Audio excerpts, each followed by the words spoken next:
நூருல் அமீன் உட்கார வைங்க, டைம் ஆச்சு. ஷியாஸ்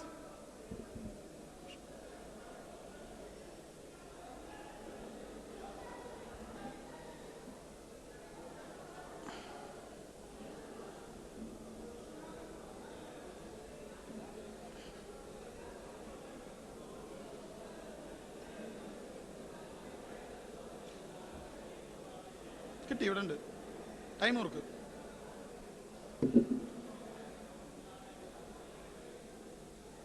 வாலண்டரிஸ் 2 அணியில் உள்ளவங்கள ஒரு ஆள் போய் மெயின் கேட்டை போய் லாக் பண்ணிட்டு வந்துருங்க.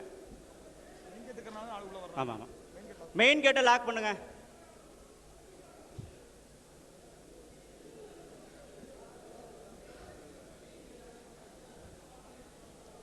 ஆரம்பிச்சிடல, எழுதிக்கிட்டே இருக்கும். உட்கார கேட்கணும். ஏன் மற்ற வாலண்டரிஸ் உட்பட எல்லாரும் உட்காந்துருங்க. வாலண்டரிஸோட இருக்கைகள் அந்த வரிசையா இருக்கு.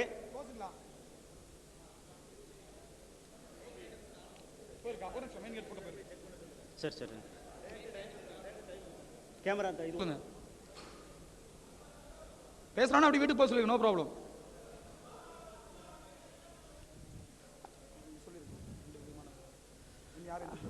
அல்ஹம்துலில்லாஹி ரபில் ஆலமீன், ஸலாத்து வஸ்ஸலாம் அலா ரசூலுல்லாஹி ஸல்லல்லாஹு அலைஹி வஸல்லம். கண்ணியத்திற்குரிய சகோதரர்களே, திருப்பூர் வட்டார ஜமாத்தில் உலாமா இருக்கும் திருப்பூர் தௌஹீத் ஜமாத்திற்கும் இடையே கடந்த சில மாதங்களுக்கு முன்பாக விவாத ஒப்பந்தம் நடைபெற்றது.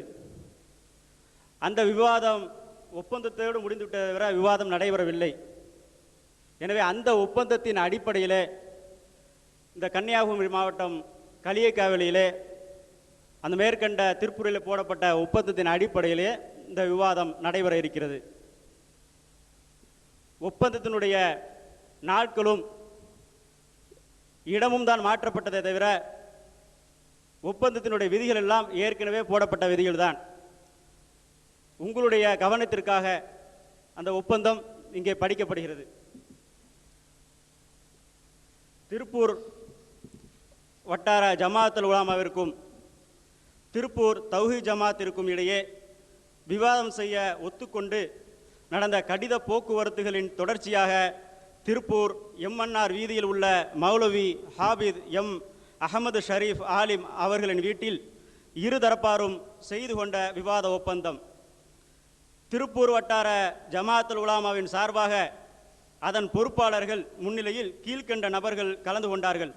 1, மௌலவி ஹாபித் எம் ஷேக் அப்துல்லா ஜமாலி. 2, மௌலவி ஹாபித் விஎஸ் அன்வர் பாதுஷா உலவி. 3, மௌலவி எஸ்ஜி அகமதுல்லா பாஜில் பாக்கவி. திருப்பூர் தௌஹீத் ஜமாத்தின் சார்பாக அதன் பொறுப்பாளர்கள் முன்னிலையில் சகோதரர் பி ஜெயினுல் ஆபிதீன் அவர்கள் ஒப்புதல் கடிதத்துடன் கீழ்கண்ட நபர்கள் கலந்து கொண்டார்கள்.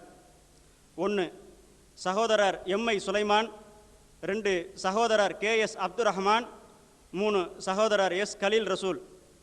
விவாத நாள் 2006 ஜூன் 3 மற்றும் 4ஆம் தேதி, அதாவது சனி ஞாயிறு 2 தினங்கள். விவாத அமர்வின் கால அளவு 3/6/2006 சனிக்கிழமை அன்று உள்ள நிகழ்ச்சி நிரல்.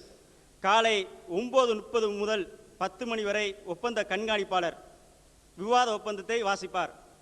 அடுத்து காலை 10 முதல் 1 மணி வரை விவாதம். பகல் 1 மணி முதல் 3 மணி வரை லுகர் தொழுகை மற்றும் உணவு. மாலை 3 மணி முதல் 5:30 வரை விவாதம். மாலை 5:30 முதல் 7:15 வரை அசர் மற்றும் மஹரிப் தொழுகை. இரவு 7:15 முதல் 9:45 வரை விவாதம். அடுத்து 2வது நாள் 4/6/2006 ஞாயிற்றுக்கிழமை அமருடைய நிகழ்ச்சி நிரல். காலை 9:30 முதல் 1 மணி வரை விவாதம். பகல் 1 மணி முதல் 3 மணி வரை லுகர் தொழுகை மற்றும் உணவு. மாலை 3 மணி முதல் 5:30 வரை விவாதம். மாலை 5:30 மணி முதல் 7:15 வரை அசர் மற்றும் மஹரிப் தொழுகை. இரவு 7:15 முதல் 9:15 வரை விவாதம். இத்துடன் விவாதம் முடிவுறும். விவாத இடம் களியக்காவிளை, குமரி மாவட்டம்.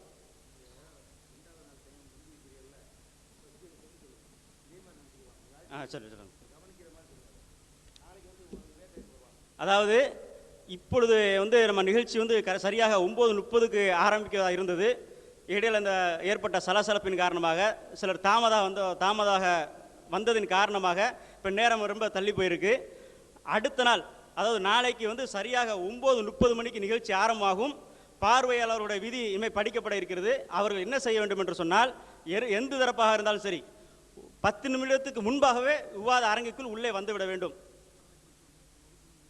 ஆமாம் ஆமாம். அதாவது இப்போ அடுத்தடுத்து ஒரு நாளைக்கு ஒரு 3 அமர்வு இருக்குன்னு சொன்னால், ஒவ்வொரு அமர்வுக்கும் அந்த 10 நிமிடத்துக்கு முன்பாகவே விவாத அரங்கத்திற்குள் உள்ளே வந்துவிட வேண்டும்.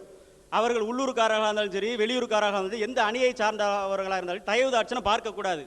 அவர்களுக்காக யாராவது சிபாரிசு செய்தார்கள் என்று சொன்னால் அவர்கள் ஒப்பந்தத்தை மீறுகிறார்கள் என்ற பொருள் கொள்ளப்படும்.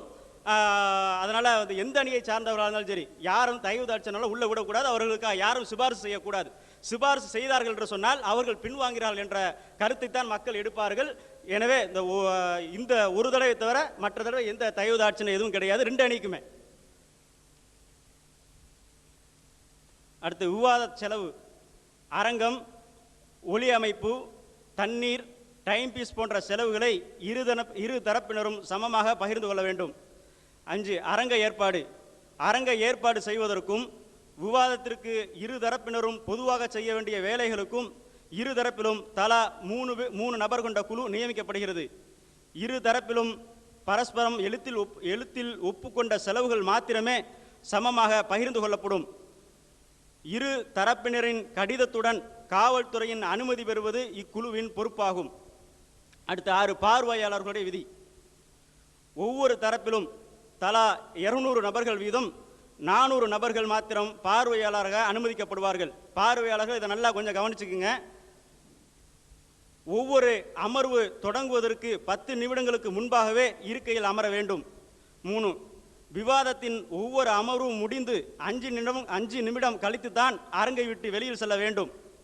4 அமர்வின் இடையில் வெளியே செல்பவர் அந்த அமர் முடியும் வரை எக்காரணம் கொண்டும் அரங்கினுள் அனுமதிக்கப்பட மாட்டார். 5 அரங்கினுள் பார்வையாளர்களுடைய விதி. 5 அரங்கினுள் செல்போன், வாக்மேன், ஒலி பதிவு கருவிகள் ஏதும் அனுமதிக்கப்படாது. 6 விவாதம் தொடங்கிய பின் இருக்கை விட்டு எழுவதோ, பிறரிடம் பேசுவதோ, விவாதத்தில் குறுக்கிடுவதோ, கருத்து சொல்வதோ, சத்தமிடுவதோ, துண்டுச்சீட்டு கொடுப்பதோ, பிரசுரங்கள் விநியோகிப்பதோ அரங்கிலும் உள்ளேயாக இருந்தாலும் சரி வெளியாக இருந்தாலும் சரி கூடாது. மீறுபவர்கள் வெளியேற்றப்படுவதோடு கண்டிப்பாக இறுதி வரை அரங்கினுள் அனுமதிக்கப்பட மாட்டார்கள். 7 ஒவ்வொரு தரப்பின் பார்வையாளர்களும் அவர்கள் அமர்வதற்கு தனித்தனியாக இடம் ஒதுக்கப்படும். 8 ஒவ்வொரு தரப்பின் பார்வையாளர்களும் அத்தரப்பின் அனுமதி அடையாள சீட்டுடன் வந்தால் மட்டுமே அரங்கினுள் அனுமதிக்கப்படுவார்கள். 9 தத்தம்பது அணியை சார்ந்த பார்வையாளர்களால் ஏற்படும் எல்லா அசம்பாவிதங்களுக்கும் அந்த அணியை சார்ந்தவர்களே பொறுப்பாவார்கள். 7 வாலண்டரிஸ்டுடைய பொறுப்புகள், ஒழுங்குகள். அரங்கிலும் உள்ளும் வாயிலிலும் தரப்பிற்கு 20 நபர்கள் வீதம் நியமிக்கப்படுவார்கள். 2 பார்வையாளர்களை கண்காணிப்பதும் அவர்களின் உணவு மற்றும் தண்ணீர் போன்ற தேவைகளை நிறைவேற்றுவதும் இவர்களின் பொறுப்பாகும். 3 இருதரப்பின் வாலண்டரிஸ் தனித்தனியாக செயல்படுவார்கள். 2 அரங்கினுள் வெளியே இருக்கக்கூடிய அந்த வாலண்டரிஸ்களுடைய பொறுப்புகள். அரங்கின் வெளியே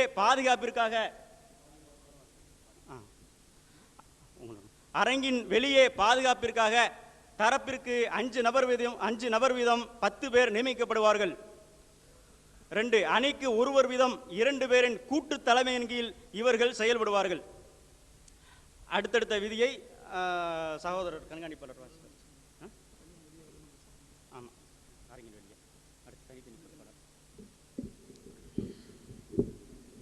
அஸ்ஸலாமு அலைக்கும் வரஹ்மத்துல்லாஹி வபரகாத்துஹு. விவாத ஒப்பந்தத்தின் பாதியை படிச்சிட்டாங்க, நீ பாதி படிக்கணும். தனித்தனி பொறுப்புகள்.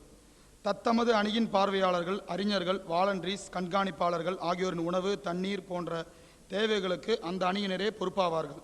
2 விளம்பரங்கள் இரு தரப்பிலும் தனித்தனியாக செய்து கொள்ளலாம். எனினும் விளம்பர வாசகங்கள் அடுத்த அணியின் ஆட்சேபனைக்குரியதாக இருக்கக்கூடாது. 9. வீடியோ. அதில் 1, இரு தரப்பினரும் தனித்தனியாக வீடியோ எடுத்துக்கொள்ள வேண்டும். 2, வீடியோ பதிவின் போது தேதியும் நேரமும் அதில் இடம்பெற வேண்டும். 3, ஒரு அணியினரின் வீடியோ பதிவை மறு அணியினர் சார்பில் ஒருவர் கண்காணிப்பார். 4, கண்காணிப்பதற்கு தேவையான வசதியை இரு அணியினரும் செய்து கொடுக்க வேண்டும். 5, விதிமுறைகள் மீறப்படும் போது அது சரி செய்யப்பட்ட பின் விவாதம் தொடரும்.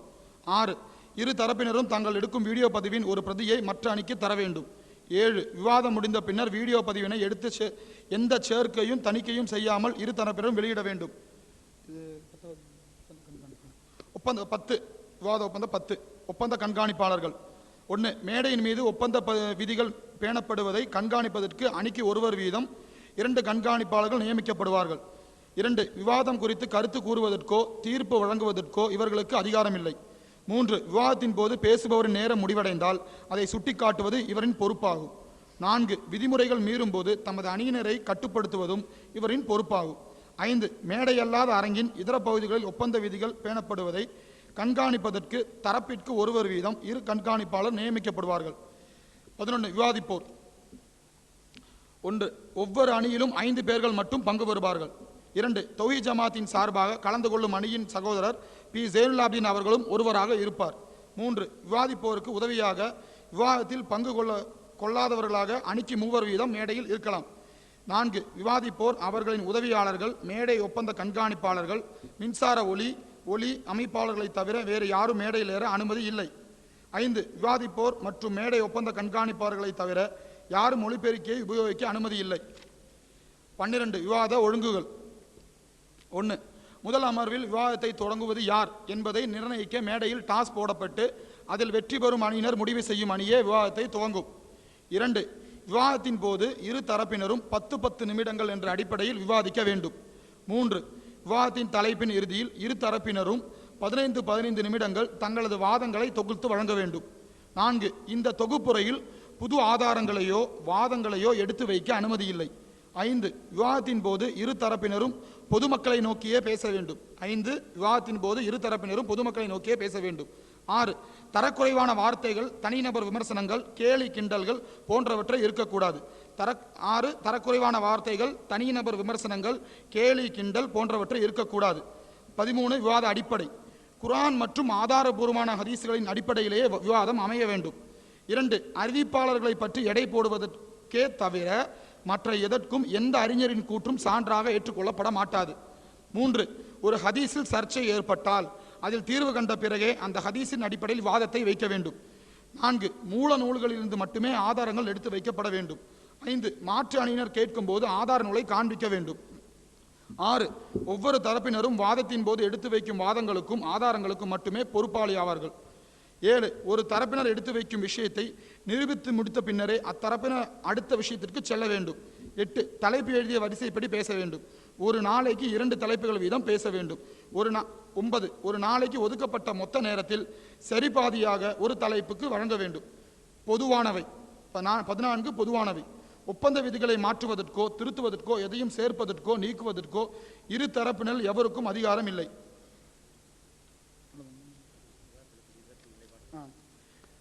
இனி சொல்ல போகிறது விவாத தலைப்புகளுடைய நிலைப்பாடுகளும் விவாத தலைப்புகளும்.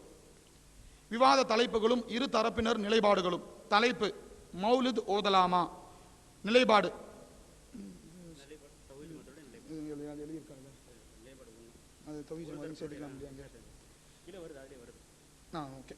நிலைப்பாடு: தமிழகத்தில் சில முஸ்லிம்களால் புனிதமாக கருதி ஓதப்பட்டு வரும் சுபஹான மௌலித், மொஹிதீன் மௌலித், ஷாஹுல் ஹமீத் மௌலித், யா குத்துபா, புர்தா போன்றவற்றில் மார்க்கத்திற்கு விரோதமான கருத்துக்களும் பொய்களும் உள்ளன என்பதும் இதை வணக்கமாக கருதி ஓதுவது குற்றம் என்பதும் சிலர் வயிற்று பிழைப்புகளுக்காகவே உருவாக்கி பிழைப்பு நடத்தி வருகிறார்கள் என்பதும் எனவே மௌலித் ஓதக்கூடாது என்பது தௌஹீத் ஜமாத்தின் நிலை.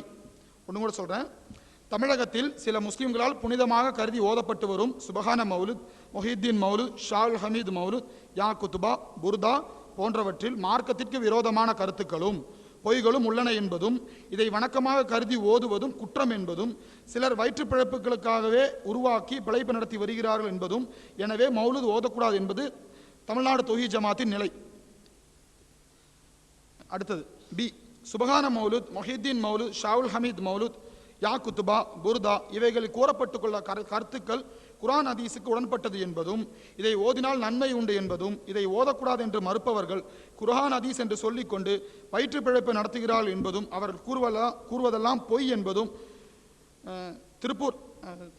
திருப்பூர் வட்டார ஜமாஅத்துல் உலமாவின் நிலை. எனவே மௌலூத் ஓதலாம். ஒன்று கூட படிக்கிறேன்.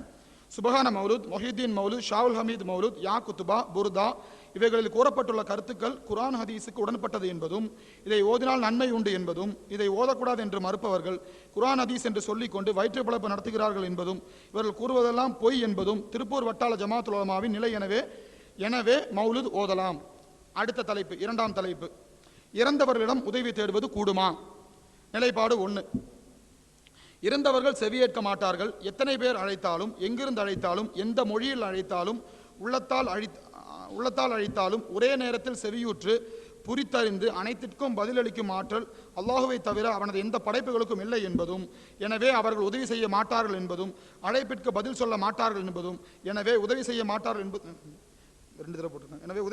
என்பதும், அழைப்பிற்கு பதில் சொல்ல மாட்டார்கள் என்பதும், எனவே இறந்தவரிடம் அழைத்து உதவி தேடக்கூடாது என்பதும் தமிழ்நாடு தௌஹீத் ஜமாத்தின் நிலை. இன்னொன்று படிக்கிறேன். இறந்தவர்கள் செவியேற்க மாட்டார்கள். எத்தனை பேர் அழைத்தாலும், எங்கிருந்து அழைத்தாலும், எந்த மொழியில் அழைத்தாலும், உள்ளத்தால் அழைத்தாலும் ஒரே நேரத்தில் செவியேற்று புரித்தறிந்து அனைத்திற்கும் பதிலளிக்கும் ஆற்றல் அல்லாஹுவை தவிர அவனது எந்த படைப்புகளுக்கும் இல்லை என்பதும், எனவே அவர்கள் உதவி செய்ய மாட்டார்கள் என்பதும், அழைப்பிற்கு பதில் சொல்ல மாட்டார்கள் என்பதும், எனவே உதவி செய்ய மாட்டார்கள் என்பதும், அழைப்பிற்கு பதில் சொல்ல மாட்டார்கள் என்பதும், எனவே இறந்தவர்களிடம் அழைத்து உதவி தேடக்கூடாது என்பதும் தமிழ்நாடு தௌஹீத் ஜமாத்தின் நிலைப்பாடு 2.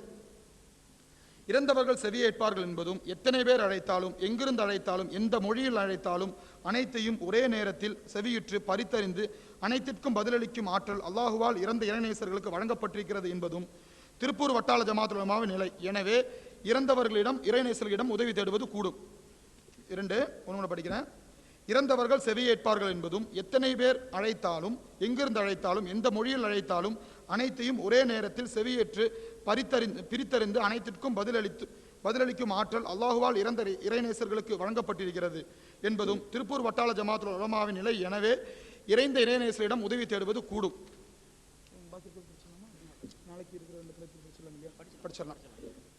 இன்னைக்கு பண்ண வேண்டிய தலைப்பு, இப்போ 2 தலைப்பு படிச்சது இன்னைக்கு, அதாவது சனிக்கிழமை இன்னைக்கு நடக்கக்கூடிய விவாதம்.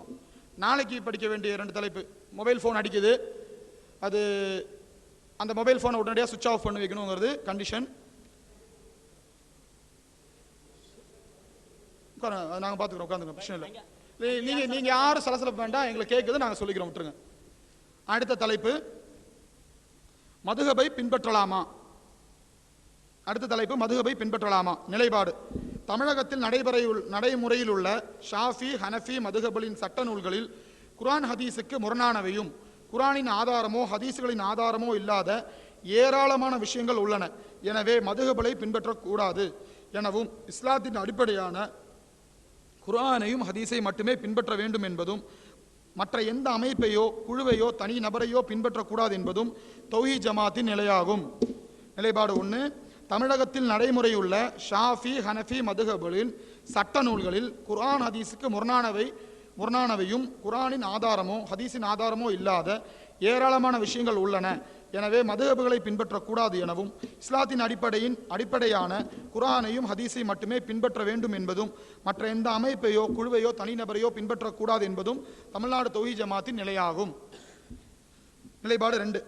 மதுஹபை மறுக்கும் தமிழகத்தில் உள்ள சில பிரிவினர் கூறுகின்ற ஏராளமான சட்டங்கள் குர்ஆன் ஹதீஸுக்கு முரணானவை என்பதும், அவர்களுடைய நூல்கள் முன்னுக்கு பின் முரணான சட்டங்கள் உண்டு என்பதும், ஆகவே தமிழகத்தில் அனைத்து தௌஹீத் ஜமாத்தை பின்பற்றக்கூடாது என்பதும் திருப்பூர் வட்ட ஜமாஅத்துல் உலமாவின் நிலையாகும். நிலைப்பாடு 2. மதுஹபை மறுக்கும் தமிழகத்தில் உள்ள சில பிரிவினர் கூறுகின்ற ஏராளமான சட்டங்கள் குர்ஆன் ஹதீஸுக்கு முரணானவை என்பதும், அவர்களுடைய நூல்களில் முன்னுக்கு பின் முரணான சட்டங்கள் உண்டு என்பதும், ஆகவே தமிழகத்தின் அனைத்து தௌஹீத் ஜமாத்தை பின்பற்றக்கூடாது என்பதும் திருப்பூர் வட்டார ஜமாஅத்துல் உலமாவின் நிலையாகும். குறிப்பு: இரு தரப்பினர் எடுத்து வைக்கும் விஷயத்தை நிரூபித்து முடித்த பின்னரே அத்தரப்பினர் அடுத்த விஷயத்திற்கு செல்ல வேண்டும். இதோட விவாத ஒப்பந்தத்துடைய அனைத்து ஷர்த்துகளும் எல்லாரும் கேட்டிருப்பீங்க. அதை எல்லாரும் கடைபிடிக்க எல்லாம் வல்ல அல்லாஹு தாலா நம் அனைவருக்கும் ரஹ்மத் செய்வானாக, துஆ செய்தவனாக.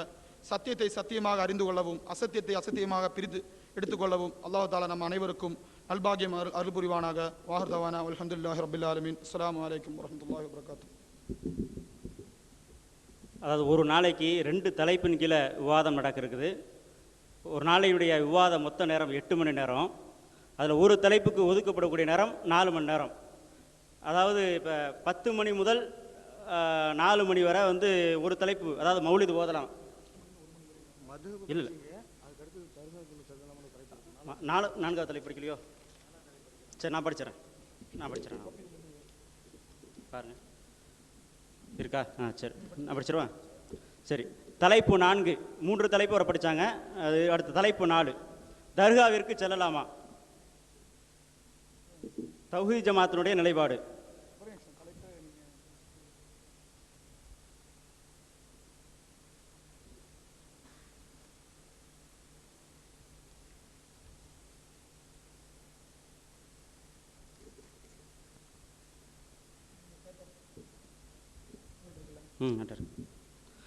தௌஹீத் ஜமாத்துடன் நிலைப்பாடு. அல்லாஹ்வின் தூதர் ஸல்லல்லாஹு அலைஹி வஸல்லம் அவர்கள் காட்டி தந்த முறையில்தான் ஜியாரத்து செய்ய வேண்டும்.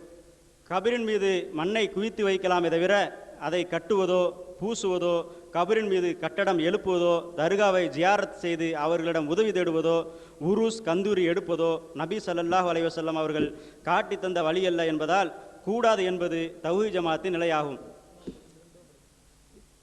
தௌஹீத் ஜமாத்தினுடைய நிலைப்பாடு. அல்லாஹ்வின் தூதர் ஸல்லல்லாஹு அலைஹி வஸல்லம் அவர்கள் காட்டி தந்த முறையில்தான் ஜியாரத்து செய்ய வேண்டும். கபரின் மீது மண்ணை குவித்து வைக்கலாமே தவிர அதை கட்டுவதோ பூசுவதோ, கபரின் மீது கட்டடம் எழுப்புவதோ, தர்காவை ஜியாரத்து செய்து அவர்களிடம் உதவி தேடுவதோ, உருஸ் கந்தூரி எடுப்பதோ நபி ஸல்லல்லாஹு அலைஹி வஸல்லம் அவர்கள் காட்டி தந்த வழியல்ல என்பதால் கூடாது என்பதுதான் தௌஹீத் ஜமாத்தின் நிலையாகும். நிலைப்பாடு 2, திருப்பூர் வட்டார ஜமாத்துல் உலமாவின் நிலை. அல்லாஹ்வின் தூதர் ஸல்லல்லாஹு அலைஹி வஸல்லம் அவர்கள் காட்டி தந்த முறையில்தான் ஜியாரத்து செய்ய வேண்டும் என்பதும், பொது கபரின் மீது கட்டடம் கட்டக்கூடாது என்பதும், ஆனால் வலிமார்களின் கபரில் கட்டலாம் என்பதும், தர்கா ஜியாரத் செய்து அவர்களிடம் உதவி தேடலாம் என்பதும், உருஸ் கந்தூரி விழா எடுக்கலாம் என்பதும் இறை தூதர் ஸல்லல்லாஹு அலைஹி வஸல்லம் அவர்கள் காட்டி தந்த வழிக்கு எதிரானதல்ல என்பதே திருப்பூர் வட்டார ஜமாத்துல் உலமாவின் நிலையாகும். இன்னொரு தர படிக்கிறேன்.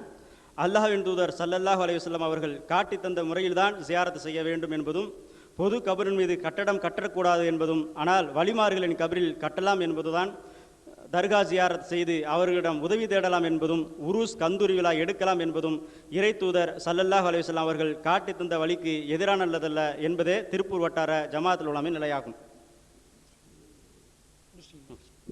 ஒரு முக்கிய அறிவிப்பு. ஒரு நபருடைய ஒரு பர்ஸ் கீழந்து கிடச்சிருக்கு. முகமது நிவாஸ்ங்கிற ஒரு ஐடென்டி கார்டு அதில் இருக்குது. முகமது நிவாஸ் அந்த குறிப்பிட்ட நபர் அடையாளம் சொல்லி அந்த கண்காணிப்பாளர்கிட்ட இருக்குது அந்த பர்ஸ். அந்த குறிப்பிட்ட அடையாளங்கள் சொல்லி அதை வாங்கிக்கலாம். ஆரம்பிச்சிடலாங்களா?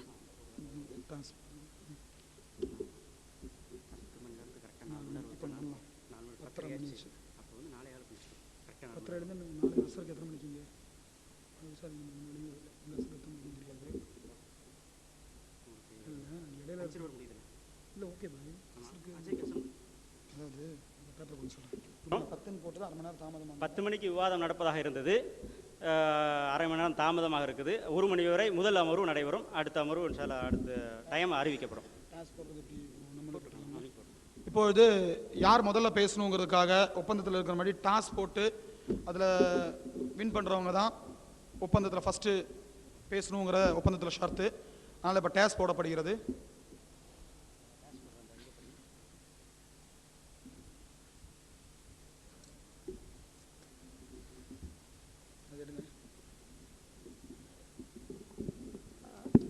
அது டேஷ் போடுறது எப்படின்னு பார்த்துங்க. முதல் அமர்வில் விவாதத்தை துவங்குவது யார் என்பதை நிர்ணயிக்க மேடையில் டாஸ் போடப்படும். அதில் வெற்றி பெறும் அணியினர் முடிவு செய்யும் அணியே விவாதத்தை துவங்கும். அதாவது டாஸ் போடப்படும். இப்போ இவங்க வந்து தலை கேட்குறாங்கன்னு வச்சுங்க, தௌஹீத் ஜமாத்துடைய தலை கேட்குறாங்கன்னு சொன்னால், தலையே விழுந்துருச்சுன்னு சொன்னால் அவர்களும் விவாதத்தை துவங்கலாம் அல்லது அவங்களே துவங்க சொல்லலாம். அவங்க முடிவு பண்ணணும். அதே மாதிரி இவர்களுக்கு பக்கம் வந்து இவங்க கேட்குறது வந்து விழுந்துருச்சுன்னா இவங்க வந்து அதை முடிவு பண்ணலாம். சொல்லிட்டாரு. இப்போது டாஸ் போடுறதுக்கு 2 தரப்பும் ஓகே, நீ என்ன கேட்டுங்க.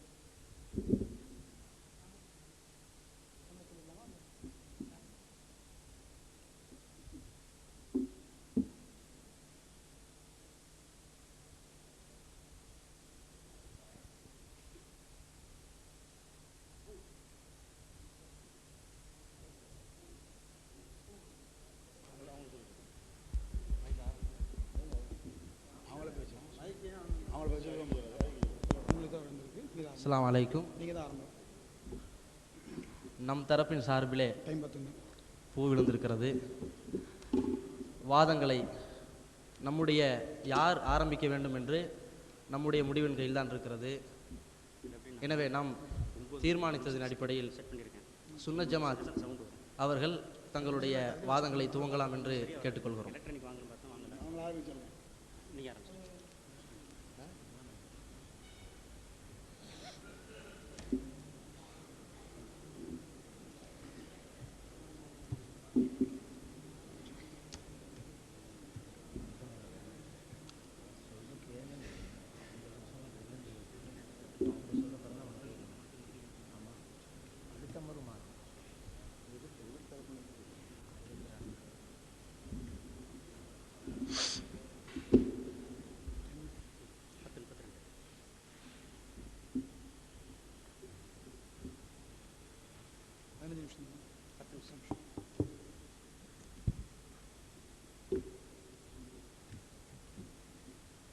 अस्सलामु अलैकुम वरहमतुल्लाहि वबरकातुहु. अल्हम्दुलिल्लाहि रब्बिल आलमीन वस्सलातु वस्सलामु अला सय्यिदिना मुहम्मदिन व अला आलिहि व सहबिहि अजमाइन. वमा तौफीक़ी इल्ला बिल्लाह ला हौला वला कुव्वता इल्ला बिल्लाह.